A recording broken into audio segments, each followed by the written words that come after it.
2x4s and Well, put the chair. no, the chair's here. These are white oak. Is this most of the... And this is all oak too. The one buys. There's cross arms if you want to use anything for those. That's what I was thinking for the mallet. Like take a chunk like this and cut it down to...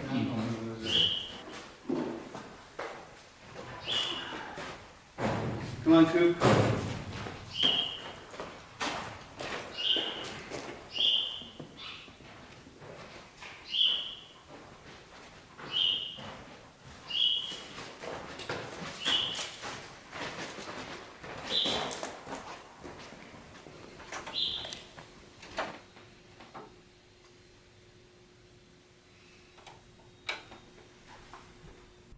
While digesting Reader's Digest in the back of a dirty bookstore, a plastic flag with gum on the back fell out on the floor.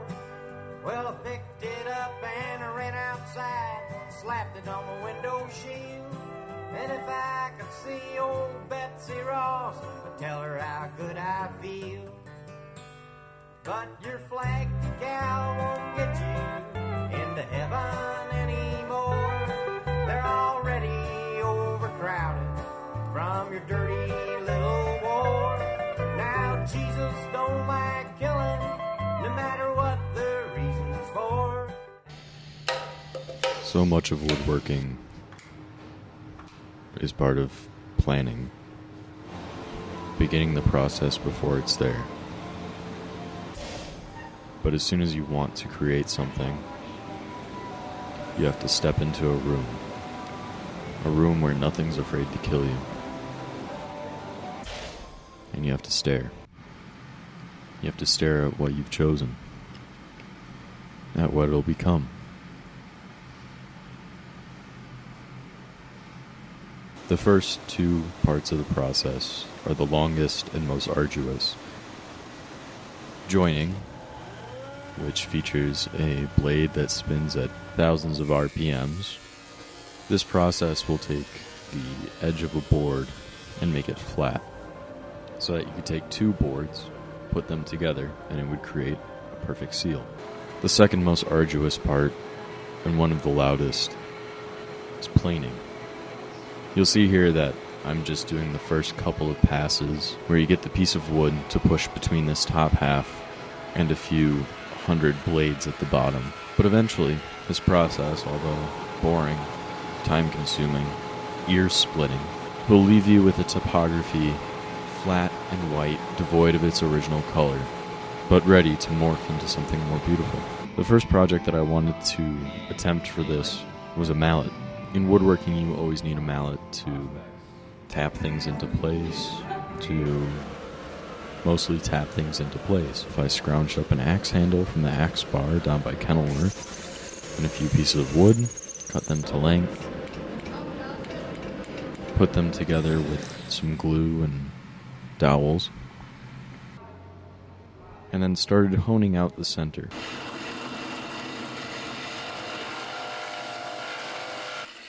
However, my patience for woodworking failed me.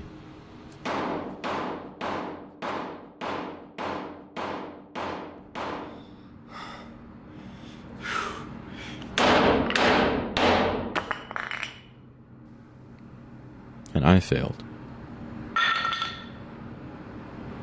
Son of a bitch. God damn it. Oh no. I stopped and I took a breath. And then moved on. The center of the mallet was beautiful. So I tried to seek out more beauty.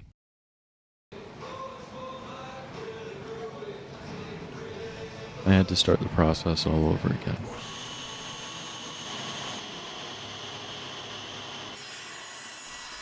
Cutting things to length, squaring them up, getting it all ready. But I knew that with new projects, there would have to be new tools and new techniques.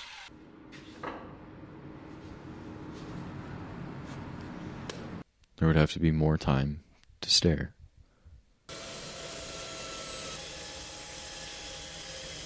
There was sawdust in my eyes.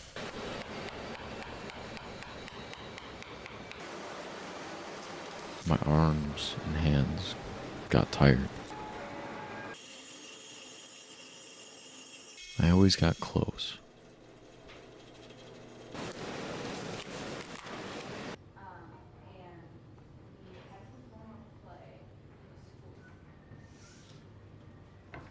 What are you building? The plant stand.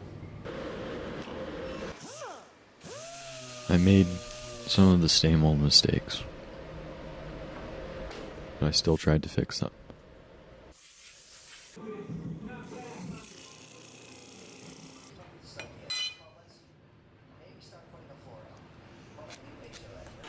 They were the same old processes over and over again, but with a different attitude.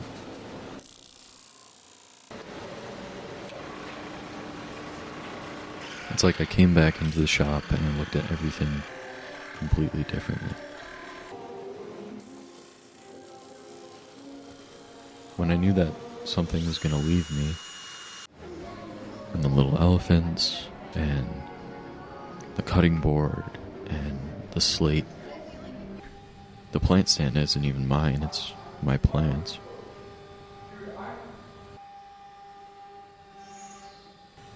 When I knew they were all going away, I wanted them to be beautiful, not just for me, not just for the trees,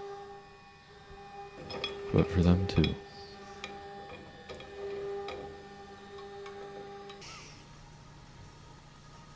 So I worked. Happily.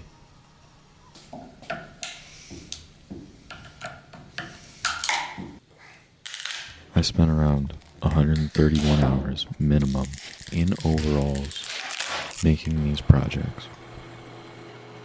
What a perfect use of time.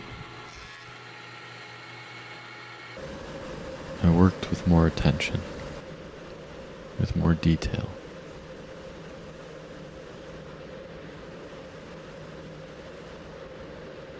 With more consideration to an oath that I made in the barn.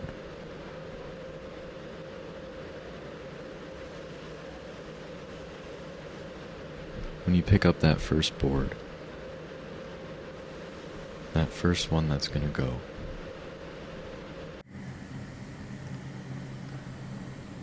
you're promising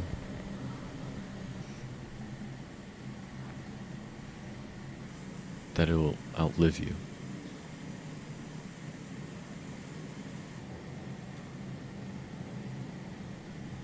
That its legacy will live on. That you'll respect a tree as it once was living. You're letting the fruits of a great oak live on. You're filling it with mistakes.